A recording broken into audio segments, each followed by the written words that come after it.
புது வருஷத்துல பிரவேசிக்க போறீங்க. உங்களை ஆயத்தப்படுத்திக் கொள்ளுங்க. புதிய நன்மைகள், ஆசீர்வாதத்தை பெற்றுக்கொள்ள போறீங்க. இந்த நாட்கள்ல ஆண்டவருடைய கிருபைகளை நினைத்து அவரை துதிக்கணும். இந்த வருஷம் முழுவதும் நடத்தி கொண்டு வந்தது கொஞ்சம் திரும்பி பாருங்க.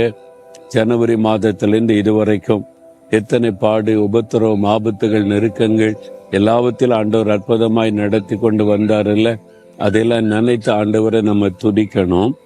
அப்போ ஆதியாகமம் 32:10 யாக்கோபு என்ற ஒரு பக்தன் பாருங்க சொல்றாரு, அடியேனுக்கு தேவரீர் காண்பித்த எல்லா தயவுக்கும் எல்லா சத்தியத்துக்கும் நான் எவ்வளவேன்னு பாத்திரன் அல்ல.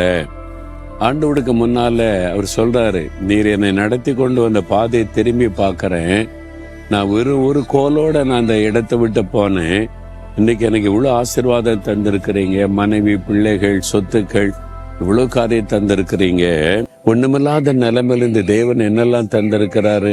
வேலை செய்ய பலன், பிசினஸ் பண்ண பலன், வியாபாரத்தில் ஆசீர்வாத நன்மைகள், அதெல்லாம் நினைச்சு பார்த்து தேவரீர் என்னை இவ்வளவு தூரம் நடத்தி வந்ததற்கு நான் எம்மாத்திரம், இதெல்லாம் உடைய தெய்வ தயவு அப்படி நினைத்து தேவனை நம்ம துதிக்கிற பாருங்க.